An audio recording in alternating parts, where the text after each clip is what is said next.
medida que você for encontrando, fique de pé em reverência à palavra. E por favor, meus irmãos, não esqueçam de orar pelos irmãos que estão adoentados. Hoje tem muita gente fazendo prova de Enem, tem muitas famílias que estão nervosas, apreensivas, e pessoas que precisam de nossas orações. Carta do apóstolo Paulo aos Efésios, capítulo 4, todos encontraram? Amém. Diácono Davidson, por favor, do versículo 1 até o versículo 16.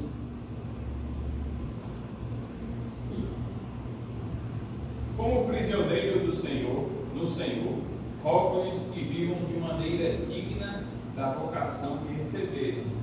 Sejam completamente humildes e dóceis, e sejam pacientes, suportando uns aos outros com amor. Façam todo o esforço para conservar a unidade do Espírito pelo vínculo da paz. Há um só corpo e um só Espírito, assim como a esperança para a qual vocês foram chamados é uma só. Há um só Senhor, uma só fé, um só batismo, um só Deus e Pai de todos, que é sobre todos, por meio de todos e em todos. E a cada um de nós foi concedida a graça conforme a medida repartida por Cristo. Por isso é que foi dito, quando ele subiu em triunfo às alturas, levou cativos muitos prisioneiros e deu dons aos homens, que significa, ele subiu, senão que também havia descido às profundezas da terra. Aquele que desceu é o mesmo que subiu acima de todos os céus, a fim de encher todas as coisas. E ele designou alguns para apóstolos, outros para profetas, outros para evangelistas e outros para pastores e mestres, com o fim de preparar os santos para a obra do ministério, para que o corpo de Cristo seja edificado, até que todos alcancemos a unidade da fé e do conhecimento do Filho de Deus, e cheguemos à maturidade, atingindo a medida da plenitude de Cristo.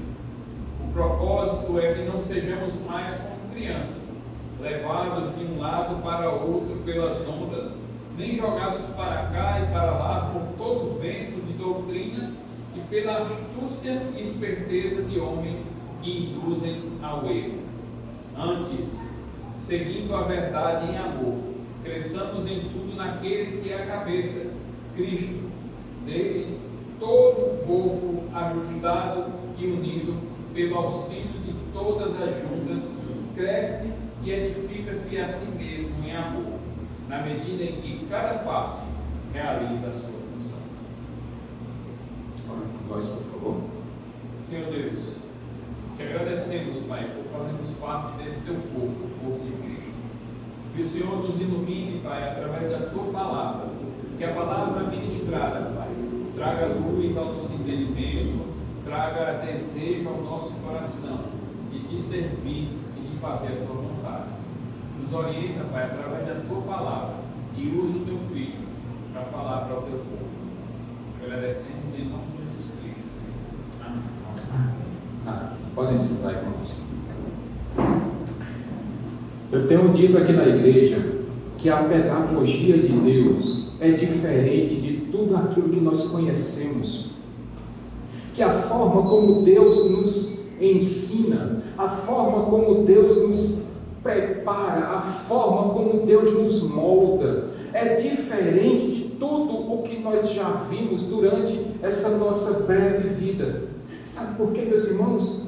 Porque quando nós olhamos para a vida desse apóstolo Paulo, esse homem que um dia teve um encontro com Cristo, um encontro transformador quando estava no caminho de Damasco, Cristo mudou a vida desse homem. Esse homem, Paulo, ele virou de perseguidor a perseguido por causa do Evangelho. Não obstante, esse homem se tornou um dos maiores plantadores de igreja que nós conhecemos. E na sua terceira viagem missionária, Paulo chega à cidade de Éfeso, e ali ele passa aproximadamente 3 anos, e ali ele planta uma igreja. E nós vimos que a conversão naquela cidade de Éfeso foi muito grande. a ponto de feiticeiros jogarem os seus livros de magia negra, de ocultismo, numa fogueira, queimar tudo aquilo que não agradava a Deus. E depois desse tempo, Paulo sai. Paulo havia arrecadado dinheiro para levar uma oferta para os irmãos na Judéia. E quando ele chega ali em Jerusalém, Paulo foi preso. Paulo foi levado a Cesareia, passou 2 anos preso, e ele roga, ou ele clama ali pelo nome do imperador, e ele vai a Roma. E ali ele passa aproximadamente mais 2 anos preso. E foi exatamente dentro dessa prisão, irmã Adelaide e irmã Dorinha, que Paulo escreve 4 cartas, as chamadas cartas do exílio, ou cartas da prisão. Dentre elas nós encontramos a carta que ele escreveu aos Efésios, aquela que é considerada pela grande maioria dos teólogos como a rainha das cartas de Paulo. Porque, meus irmãos, em apenas 6 capítulos, Paulo resume todo o Evangelho. Ele resume tudo aquilo que há de mais importante no ensino dos apóstolos. E ele condensa, e ele resume, e ele sintetiza tudo isso em apenas 6 capítulos. E desses 6 capítulos, meus irmãos, Paulo pega os 3 primeiros capítulos e ele enche esses 3 primeiros capítulos de doutrina, aquilo que nós chamamos de ortodoxia. E os 3 últimos capítulos, então, ele começa a ensinar a prática, o que nós chamamos de ortopraxia. Ou seja, primeiro Paulo ensina a teoria, depois Paulo ensina como deve ser a prática do crente. Se nós olharmos, meus irmãos, no capítulo 1, Paulo vai nos dizer o que Deus fez, o plano da redenção, o plano da salvação de Deus, de como Deus nos escolheu, de como Deus nos predestinou, nos adotou como filhos, de como Jesus veio e aplica agora essa salvação, e Ele se entrega por você e por mim naquela cruz do Calvário, para redimir os nossos pecados, para perdoar os nossos pecados e para colocar a justiça dele dentro de nós. E se isso não fosse suficiente, agora vem o Espírito Santo e nos sela e coloca em nós o penhor do Espírito e nos faz propriedade exclusiva de Deus. Aí ele chega agora no capítulo 2 e ele vai dizer quem são esses que foram escolhidos, ou seja, nós. E qual era a nossa condição? Mortos espiritualmente, separados de Deus, longe de Deus. Mas pela graça e pela misericórdia do Senhor, Ele nos traz de volta para Ele. Ele nos reconcilia com Ele próprio.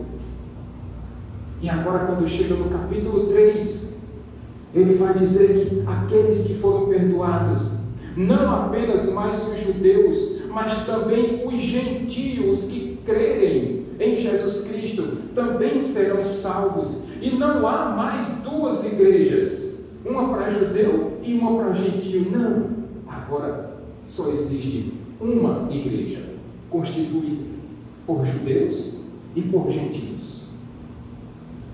Esse é o resumo dos 3 primeiros capítulos.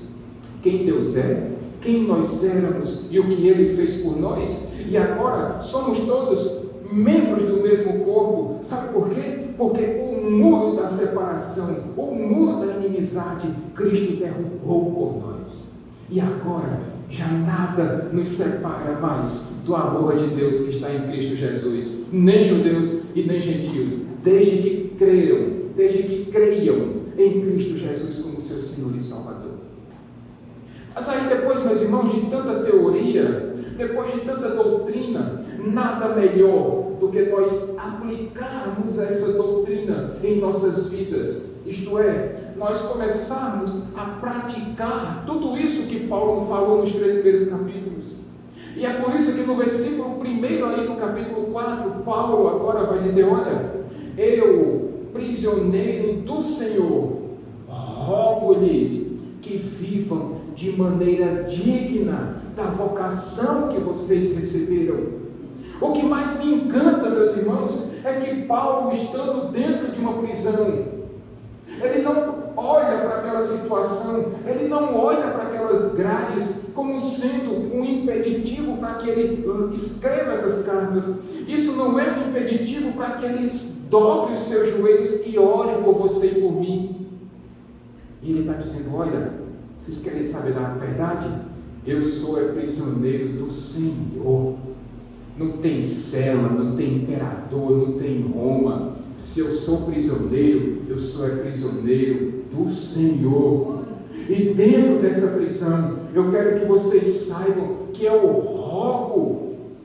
E essa palavra, Daniel, é uma palavra tão bonita, porque é como se Paulo estivesse gritando, se como Paulo estivesse elevando o seu tom de voz, dizendo: olha, gente, eu rogo, eu peço que vocês vivam de maneira digna da vocação que vocês foram chamados. Em outras palavras, Paulo está dizendo: olha, eu estou pedindo a vocês que vocês vivam de maneira digna de Deus, da escolha que Deus fez, que vocês glorifiquem o nome de Deus através das suas vidas. Mas afinal de contas, o que é mesmo viver de maneira digna da vocação que nós recebemos? Porque muitas pessoas pensam, meus irmãos, que ser crente é não beber, que ser crente é não mentir, que ser crente é não beber bebida alcoólica. Isso faz parte. Mas será que é somente isso? Será que ser considerado um cristão é somente colocar um paletó, um terno, ou uma gravata, uma calça social, um sapato social? Ou como nós víamos antigamente, uma Bíblia debaixo do braço? Será que ser crente é somente isso? Cristianismo é muito mais profundo, meus irmãos, do que mudanças externas. Cristianismo vai mais além do que simplesmente você colocar uma roupa diferente. A partir do versículo 2, Paulo vai começar a dizer, a nos explicar como é que nós, que fomos escolhidos por Deus, que fomos adotados como filhos, como é que nós devemos viver para glorificar o nome do nosso Deus através de nossas vidas. Observe na sua Bíblia, versículo 2. Paulo vai dizer: sejam só um pouquinho, não é isso que está aí no versículo 2? Sejam um pouquinho de nada, meia sola, um tostãozinho, só no domingo, só no dia de culto, no dia que você está na igreja. Será que é isso que Paulo está dizendo? Certamente que não. Paulo está dizendo: sejam completamente. Completamente o quê? Humildes e mansos, ou humildes e dóceis, como pode estar na Bíblia de vocês. Talvez outras pessoas tenham humildes e mansos, pacientes e submetendo-se, é isso? Submetendo-se, suportando uns aos outros. Para a gente ler isso aqui, meus irmãos, a primeira vez, a pessoa vai dizer: pastor, ser completamente humilde, ser completamente manso, ser completamente paciente e suportar um ao outro. Pastor, tchau para o senhor, vou me embora. Não, gente. Alguém vai dizer: pastor, isso aí ficou para Jesus porque era perfeito. Eu não sou perfeito. Mas aí é onde está a graça do Evangelho, meus irmãos. Quando Paulo diz: olha, sejam completamente humildes e mansos, pacientes e suportem uns aos outros, é para que vocês se pareçam mais com Cristo. Algumas pessoas têm o péssimo costume de se comparar com pessoas que são menos crentes do que ela, quando na verdade o sarrafo é mais alto. Se você quer se comparar com alguém, se compare com Jesus, que era tudo isso e muito mais. Se é para se comparar, se compare por cima. Se é para se nivelar, se nivele pelo alto e não por baixo. Paulo está dizendo, gente, sejam completamente humildes. Qual é o grande problema do que quando Paulo escreve isso aqui? É porque naquele momento em que Paulo escreveu essa carta, humildade era um defeito. Olha a minha animadorinha. Ser humilde naquela época de Paulo era um defeito, era uma falha, era fraqueza. Observe aqueles filmes, aqueles grandes guerreiros. Tinha algum guerreiro humilde ali que vocês tenham assistido filmes? Por exemplo, alguém assistiu o filme de Alexandre o Grande? Você viu aquele homem sendo humilde? Você viu algum imperador romano sendo humilde? Isso não existia, meus irmãos, porque a humildade naquele momento era uma fraqueza, era um defeito de um homem ou de uma mulher. E parece que em nossos dias não tem sido muito diferente, não. Porque o mundo vai dizer, e aquelas frases que nós encontramos, frases prontas, você vai dizer que o mundo é dos espertos, dos fortes. Homem não chora. O mundo vai dizer, ou melhor, aqui, para a gente não ir muito longe, as pessoas vão dizer que a gente precisa dar um jeitinho, aquele jeitinho brasileiro, que nós precisamos levar vantagem em tudo, afinal de contas, todo mundo faz isso. Ainda bem que as mães e avós ensinam que nós não somos todo mundo. E veja, meus irmãos, esse ensinamento tem sido passado de geração em geração. Mas o que Paulo está nos ensinando essa noite, inspirado pelo Espírito Santo de Deus, é que nós precisamos ser humildes. Arrogância, soberba, não podem e não devem fazer parte da vida de um crente. Ele continua dizendo, olha, vocês precisam ser mansos. E qual é a ideia de mansidão? Qual é a ideia de uma pessoa que é mansa? Será que é uma pessoa besta? Será que ser manso é ser uma pessoa medrosa? Será que ser manso é ser uma pessoa bobinha? Não, meus irmãos. Quando Paulo nos diz aqui, sejam mansos, ele está querendo dizer, olha, mesmo que você tenha o poder em suas mãos, não exerça esse poder para pisar em cima dos outros. Não exerça essa autoridade que você tem para menosprezar as pessoas. Alguém vai usar essa expressão, inclusive, para colocar ali um cavalo. Sabe aquele cavalo que é adestrado, ou domado, melhor dizendo? Imagina um animal, Alberto, de meia tonelada, 500 quilos. Um animal que tem uma força descomunal. Mas quando ele é domado, ele é aquele animal que você senta nele e que você cavalga. E quando você manda, ele anda, e quando você manda, ele para. Tem alguns que ainda dobram a pata para você, que deixam você mexer na crina dele, que anda para trás quando você o ensina. E mesmo com toda aquela força, ele é um animal que tem ali a sua força tomada pelo homem.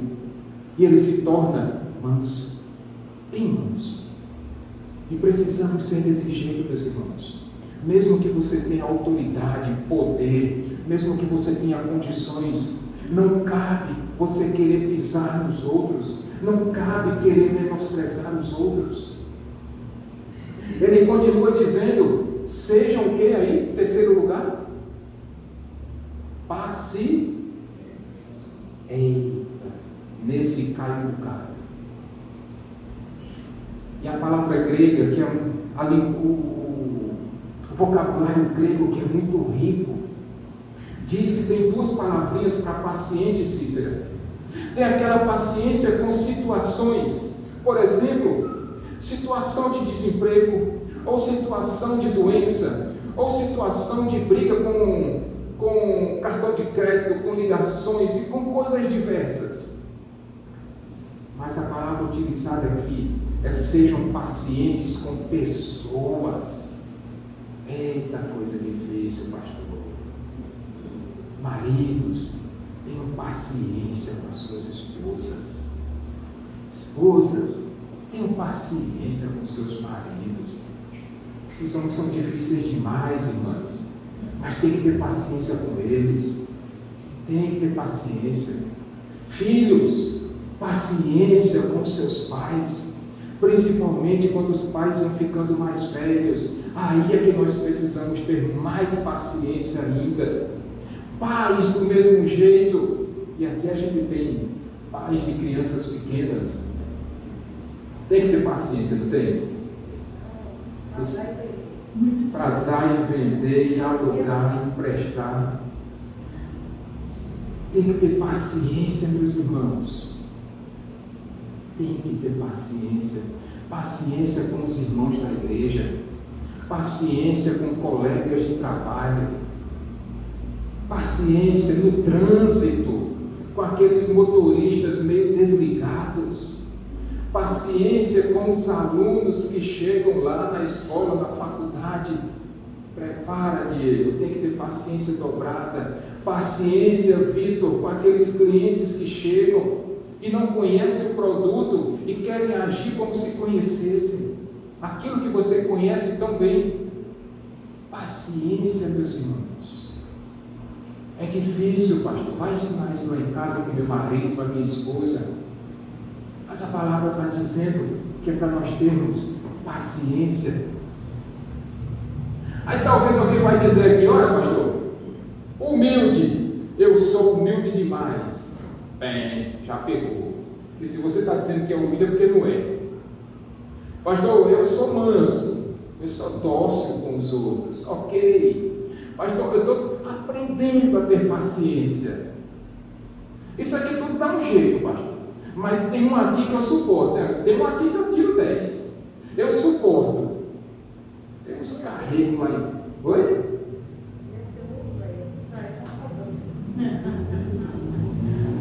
Aí a pessoa vai dizer, pastor, eu estou suportando os outros.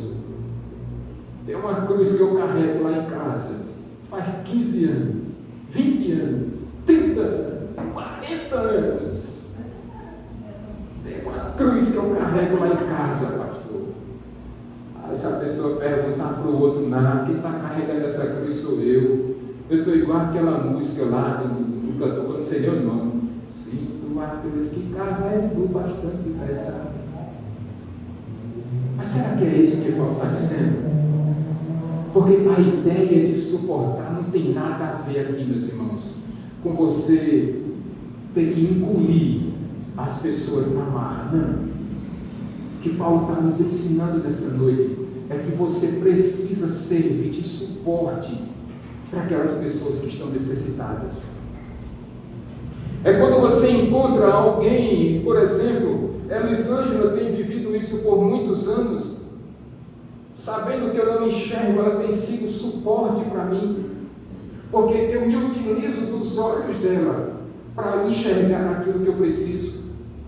Talvez você tenha servido de suporte ou esteja servindo de suporte para pessoas que precisam da sua ajuda. Muitas vezes é um suporte financeiro, muitas vezes é um suporte emocional, muitas vezes é um suporte espiritual. E você precisa ser esse suporte para as pessoas. Isso é importante demais, meus irmãos. E por que Paulo diz isso? Olha, gente, isso é muito difícil, eu sei, mas são características que nós encontramos em pessoas que vivem de forma digna da vocação que receberam da parte de Deus. E esse esforço vale muito a pena. Como diz no versículo 3, Porque vocês precisam se esforçar em unidade, a unidade dada pelo Espírito Santo. Nós precisamos nos esforçar, meus irmãos, para termos todos essas mesmas características. Afinal de contas, foi Cristo que nos escolheu. Foi Cristo que nos deu essa vocação. Mas em segundo lugar, uma vez que nós entendemos que precisamos nos esforçar para termos a mesma unidade, meus irmãos, para vivermos de forma digna da vocação que recebemos. Agora, em segundo lugar, Paulo vai dizer qual é a essência dessa unidade. E dos versículos 4 a 6, Paulo vai dizer, olha, existe um só corpo e um só Espírito. Que corpo é esse que Paulo está dizendo? É a igreja. É a igreja. Esse Espírito é o Espírito de Deus que anda no meio da igreja. É o Espírito Santo que está andando no meio da sua igreja neste exato momento. Ele vai dizer que existe só uma esperança. E que esperança é essa? É que Cristo vai voltar para buscar a sua igreja, meus irmãos. Que esperança é essa? É que quando Ele vier buscar a sua igreja, nos levará a todos e nós viveremos por toda a eternidade com Ele. Que esperança gloriosa! Versículo 5, ele vai dizer: há um só Senhor, uma só fé e um só batismo. Um só Senhor, meus irmãos. Não existe vários senhores. Há um só Deus. Há um só Senhor, soberano sobre tudo e sobre todos. Há uma só fé. E que fé é essa? É a fé que eu e você temos em Cristo Jesus. Porque a nossa fé está somente em Cristo Jesus. E existe um só batismo. Aí você pode dizer, pastor, esse batismo é na água? Quantos tipos de batismo tem, meus irmãos? Porque talvez vocês conheçam pessoas que foram batizadas por imersão, que aquelas que são totalmente mergulhadas na água, como Thomas foi mergulhado, como Thomas foi batizado nas águas por imersão. Existe aquele batismo por aspersão, que é aquele que fica borrifando água assim para todo canto. E existe o batismo por efusão, é aquele que derrama água sobre a cabeça apenas. Mas o que Paulo está dizendo é que o batismo a que ele se refere não é esse batismo, meus irmãos. O batismo que Paulo diz que existe só um, é o batismo do Espírito Santo. Porque ninguém consegue adentrar no reino de Deus se não nascer de novo e não for batizado pelo Espírito Santo de Deus. Ele continua dizendo: há um só Senhor que é Pai de todos e está em todos. O que Paulo está dizendo aqui, meus irmãos? É que ele descreve aqui um Deus soberano, que é Pai de todos aqueles a quem Ele escolheu e adotou como filhos, que está em todos. E Deus está em você. Se você de fato é filho de Deus, Deus está em você. Ele vai dizer que é por meio de todos. Esse mesmo Deus que é Pai de todos nós, e é por isso que nós nos chamamos irmãos, porque somos filhos do mesmo Pai. Agora nós temos esse Deus e Pai que atua através de você e de mim. Uma vez que Ele já agiu na sua vida, agora Ele vai atuar através da sua vida. Porque Ele está em todos. É por isso, meus irmãos, que dentro da igreja, todos nós somos filhos do mesmo Pai. É por isso que dentro da igreja, ninguém é melhor do que ninguém. É por isso que dentro da igreja, ninguém é maior do que ninguém. É por isso que aqui nós precisamos viver em amor. É por isso que nós precisamos ser mais humildes. É por isso que precisamos ser mansos. É por isso que precisamos ser pacientes uns com os outros. E é por isso que precisamos servir de suporte uns para os outros, porque nós somos filhos do mesmo Pai, porque nós passamos pelo mesmo batismo, porque nós temos a mesma fé em Cristo Jesus, porque nós fomos adotados pelo mesmo Pai, porque nós fomos comprados pelo mesmo preço, que foi o sangue de Cristo Jesus. É por isso que precisamos aprender a viver como um coletivo, como membros do mesmo corpo, o corpo de Cristo. É por isso que Deus utiliza a igreja, meus irmãos.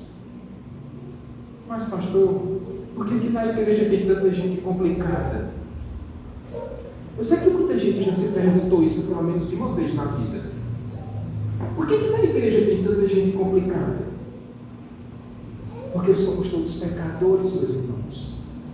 Porque todos nós estamos em um processo de santificação. Porque a igreja é lugar de ex-mentirosos, ex-fofoqueiros, ex-caluniadores, ex-pessoas perversas, ex-pessoas que provocavam mal uns aos outros, ex-ladrões, ex-dependentes químicos. Essa igreja é formada por ex. Portanto, meus irmãos, quando alguém me perguntar por que a igreja é um lugar tão complicado, porque essa igreja é formada por pecadores que estão no processo de santificação, porque estão aprendendo com as Sagradas Escrituras a se parecerem cada vez mais com Jesus Cristo, porque nós estamos aqui para aprendermos a sermos mais humildes, a sermos mais dóceis, a sermos mais pacientes, a suportarmos uns aos outros, porque estamos aqui, porque Deus quis utilizar a igreja para preparar o seu povo, para moldar o seu povo, e para que esse povo cresça em maturidade espiritual, cresça na mesma fé, porque tivemos, todos nós, meus irmãos, o mesmo batismo. É por isso que precisamos cuidar mais uns dos outros. É por isso que quando nós escutamos uma pessoa, conversando com a pessoa, assim como Felipe fez com Daniel, vamos lá, meus irmãos, meu irmão, todos nós juntos aqui, do jeito que nós fizemos aqui, nós num instante concluiremos lá a sua casa. Esse é o cuidado, meus irmãos, que você só vai encontrar isso na igreja de Jesus Cristo, porque nós amamos uns aos outros e nós nos preocupamos uns com os outros. Eu já disse a vocês que quando eu ligo para vocês e eu percebo, ou conversando, ou aqui, ou lá fora, ou no aconselhamento, ou no gabinete, aí eu escuto sua voz, aí eu chego para você e digo, a sua voz não está boa. E normalmente, irmã Dorinha, quando eu percebo que a voz não está boa, é porque alguma coisa está acontecendo.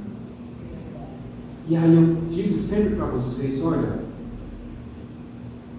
seu pastor está à sua disposição, às vezes só para ouvir você, às vezes para aconselhar, às vezes para dizer, meu irmão, minha irmã, o caminho correto não é esse, ajeita o caminho, mas na maioria das vezes é para trazer uma palavra de ânimo, de encorajamento, uma palavra de exultação, para que você se alegre e saiba que Deus te ama e que Ele está com você em todos os momentos da sua vida. É isso que a igreja faz, meus irmãos. É isso que a igreja faz. Por quê? Porque todos nós sabemos a vocação que recebemos e nos esforçamos para sermos pessoas melhores no nosso individual, para quando nós nos juntamos, quando nós formamos esse corpo, cada membro tendo uma função diferente, ajudam-se mutuamente. É assim que funciona dentro da igreja. Mas aí, meus irmãos, em terceiro lugar, Paulo agora vai falar que mesmo que nós estejamos aqui para melhorarmos individualmente, para termos essas boas características para nós nos assemelharmos a Cristo. Para que quando estejamos juntos, ajudemos-nos mutuamente. Paulo está dizendo, olha, apesar de tudo isso, vocês não são iguais, mesmo estando juntos, mas nós, meus irmãos, não somos iguais. Deus fez a cada um de um jeito diferente. Quer ver? Versos 7 a 11, Diácono, por favor.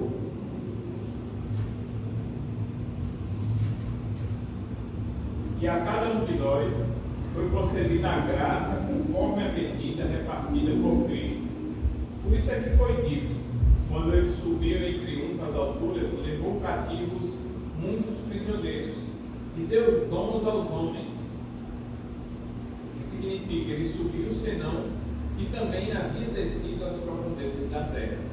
Aquele que desceu é o mesmo que subiu acima de todos os céus, a fim de encher todas as coisas. E ele designou alguns para apóstolos, outros para profetas, outros para evangelistas e outros para pastores e mestres.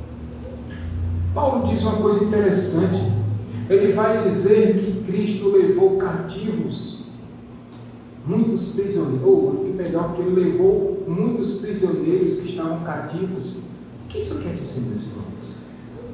Que quando Cristo ressuscitou, ele levou sobre si os nossos pecados. Aquilo que nos mantinha escravizados, Cristo levou sobre si. Paulo vai dizer, o que significa? Aquele que desceu é o mesmo que subiu. Afinal de contas, aonde mesmo Cristo estava? Nos céus, assentado no seu trono. E ele se esvazia da sua glória e ele vem à terra. Ele vive como eu e você. Ele se entrega por você e por mim. Ele morre naquela cruz, mas ele ressuscita. E depois que ele ressuscitou, ele foi assunto aos céus. E ele retorna para o seu lugar, de onde ele tinha vindo. E é isso que Paulo está dizendo. O mesmo Jesus que veio, ele voltou para o seu lugar. Mas se isso não fosse suficiente, agora ele deu dons para você e para mim. Ele deu dons para você e para mim, para que nós possamos, através desses dons espirituais, edificarmos o corpo de Cristo e aperfeiçoarmos os santos. O que isso quer dizer, pastor? Que nós precisamos entender, meus irmãos, que sim, há diferença entre talentos e dons. Há diferenças. Por exemplo, Diego tem um talento gigante para tocar violão. Eu não sei para onde vai. Diácono Deison tem um talento grande para desenhar. Eu mal sei pegar na caneta, eu não sei fazer uma casa, mas eu sou péssimo em desenho. Mesmo quando eu enxergava, que alguém vai dizer, lógico que o senhor não enxerga, mas mesmo quando eu enxergava, meus irmãos, eu nunca fui bom em desenho. Eu não dava conta disso. Tem pessoas que têm talentos diversos, uns para trabalhos manuais, outros talentos para fazer coisas diversas, outros para cozinhar, outros para cantar. Eu não sei para onde vai isso aí. Existem dons, existem talentos, e esses talentos não nasceram com você, você desenvolveu ao longo da sua vida. Por exemplo, há uns anos atrás, eu tentei aprender a tocar teclado. Só que, quando eu passei a mão naquele teclado, eu disse, Jesus, tanta tecla é essa? Se só tem 7 notas, eu falei assim, né? São 7 notas, né? Eu só fiz 4 aqui. Mas são 7 notas musicais. Quais são elas, Diego? As notas musicais? Dó, ré, mi, fá, sol, lá, si. 7. Imagina a situação, Daniel. O professor de teclado chegou, o sol, ou começa a tocar o sol. Eu disse, onde é que está o sol? Ele lá, e lá vai eu andando. Ele, não, ré. Eu venho de ré, eu bato, derrubo o teclado. Ele, que dó. Não é para mim, Daniel. Tocar teclado não é para mim, eu não tenho esse talento. Deixa isso para Alberto.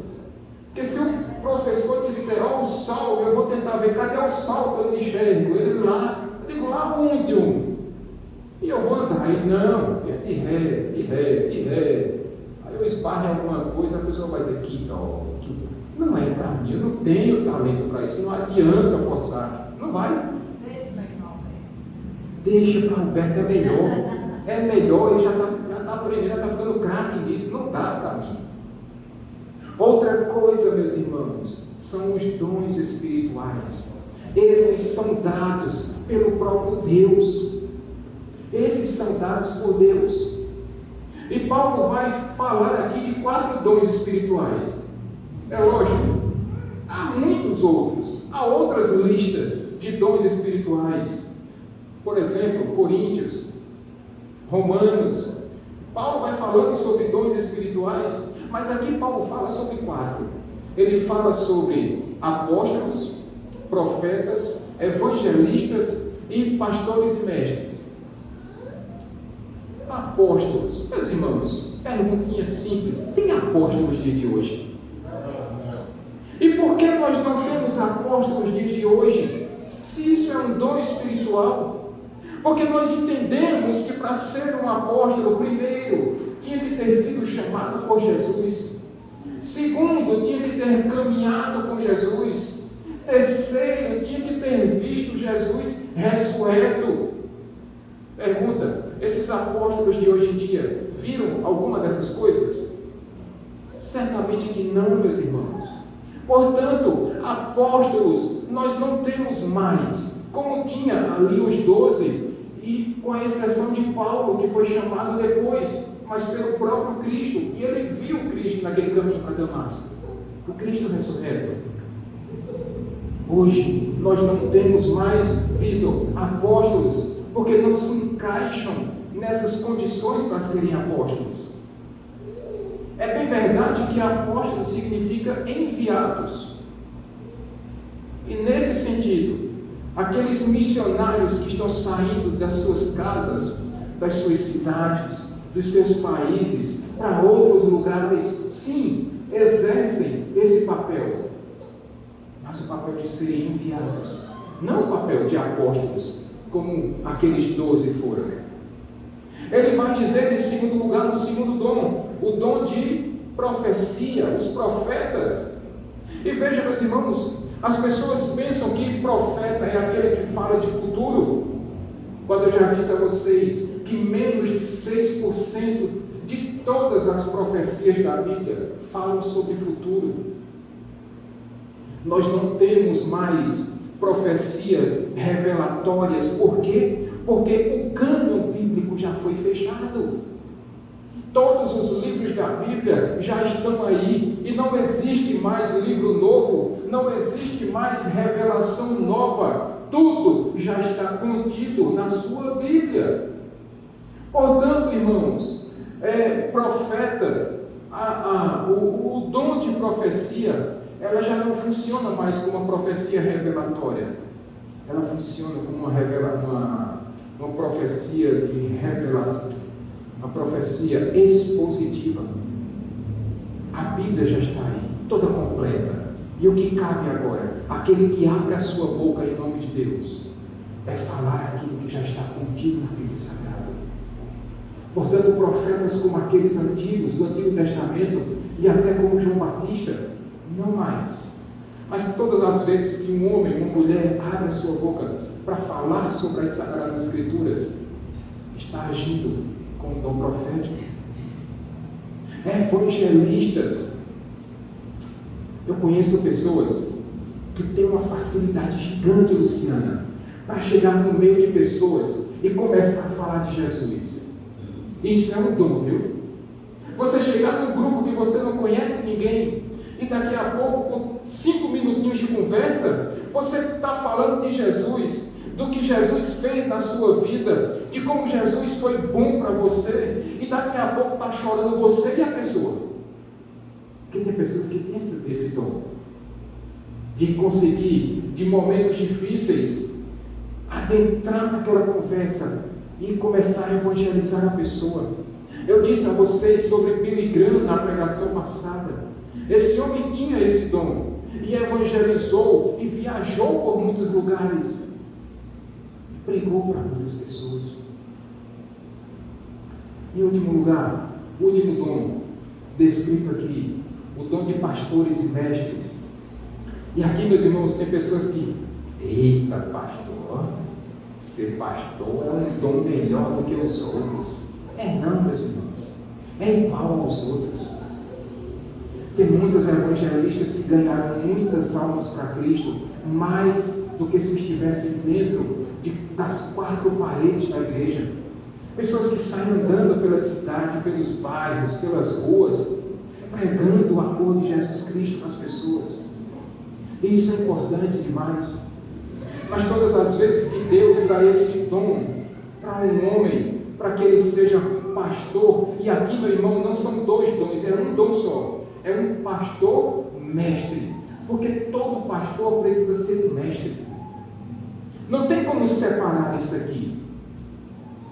Eu não posso ser um pastor e não saber ensinar. Eu também não posso dizer que quero ser pastor e viver somente para ensinar e não querer pastorear pessoas. Não dá para ser desse jeito. Não cabe, meus irmãos, um pastor dizer: eu amo livros, mas eu não suporto pessoas. Assim como não cabe um pastor dizer: eu adoro pessoas, mas eu odeio livros. A melhor forma que nós temos, Vitor, Diego, Thomas, de juntarmos essas duas coisas é fazer o que alguém já disse um dia, que nós precisamos pregar ensinando e ensinar pregando. Esse deve ser o papel do pastor, de qualquer pastor: pregar ensinando e ensinar pregando. Eu queria dizer para você nessa noite, meu irmão, minha irmã, que todos nós, todo crente tem um dom espiritual dado por Deus. Todos nós temos. Pastor, qual é o meu? Eu não sei, mas você tem que descobrir qual é o seu dom espiritual. Tem muitos. Muitos. Você tem dons e talentos. Eu queria dar um conselho para a igreja: não enterre os dons e talentos que você tem. Os dons e talentos que Deus te deu, ou melhor, os dons que Deus te deu e os talentos que você vem desenvolvendo, é para que você use em prol do reino de Deus. Cícera, por exemplo, tem um talento, tem uma voz muito bonita. Quando ela abre o vozeirão dela para cantar, é belíssimo. Mas às vezes ela já me diz: pastor, eu sou envergonhada. Mas louvado seja Deus que ela não afundou, ela não enterrou esse talento dela. Mas todos aqui na igreja têm dons e talentos. E o correto, meus irmãos, é todos nós utilizarmos isso. Primeiro, como diz o versículo 12, para a edificação do corpo de Cristo. E sabe por que Deus não dá todos os dons a uma pessoa só, meus irmãos? Para que a pessoa não se ensoberbeça, para que a pessoa não se torne arrogante e queira usar isso fora da igreja, para o seu próprio prazer, para a sua própria satisfação. É por isso que Deus não dá todos os dons para uma pessoa só, mas todos nós os temos. E em segundo lugar, ele vai dizer que isso é para aperfeiçoamento dos santos. E eu peço a Deus todos os dias que Deus continue derramando os seus dons sobre essa igreja. Se você tiver o dom de línguas, use-o. Se você tiver o dom de interpretação de línguas, use-o. Se Deus te deu o dom de cura, use-o. E põe as mãos nos meus olhos em nome de Jesus. Se Deus te deu dons, use-os em prol do reino de Deus. Edifique o corpo da igreja. Melhore a vida de pessoas. Meus irmãos, e Deus escolheu tudo isso para ser utilizado, sabe aonde? É na igreja. É na igreja. E finalmente, esses dons, esses talentos que Deus nos deu, meus irmãos, tem 3 propósitos grandes também. Versículo 13, Diácono, por favor.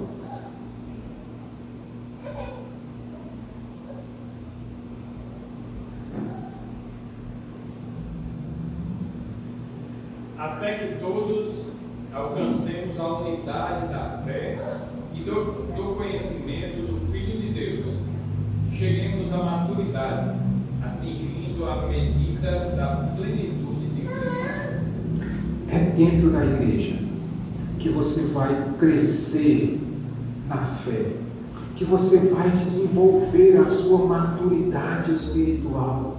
E sabe para que isso, meus irmãos? Para que você não haja feito criança. Porque tem gente que é criança na fé. Não é como Eloá, como José Felipe, como Ayla. Não. Esses são crianças mesmo. Mas tem gente que é criança na fé. Tem 15, 20, 30, 40 anos de igreja, mas ainda não sabe nada. Parece criança espiritual. Ainda está tomando leitinho, quando já devia estar comendo comida sólida. E a consequência disso, Diácono Marinho, é que qualquer doutrina de homens leva essas pessoas para lá e para cá. Engana as pessoas dentro da igreja. Homens mal intencionados acabam usurpando, acabam enganando, ludibriando pessoas, porque apesar de tanto tempo dentro da igreja, ainda não cresceram espiritualmente e ainda são como crianças na fé. Segunda coisa, versículo 14.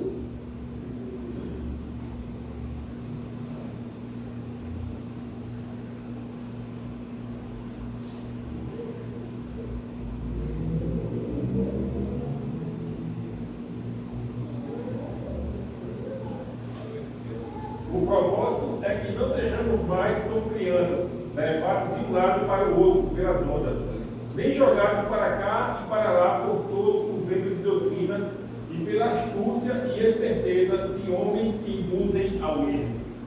O que nós acabamos de dizer, meus irmãos, cuidado com as falsas doutrinas de homens, cuidado com as mentiras que homens se dizendo pastores, na verdade, são lobos, não são ovelhas, não são lobos.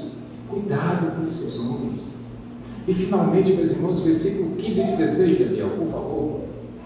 Antes, seguindo a verdade em amor, cresçamos em tudo naquele que é a cabeça, Cristo.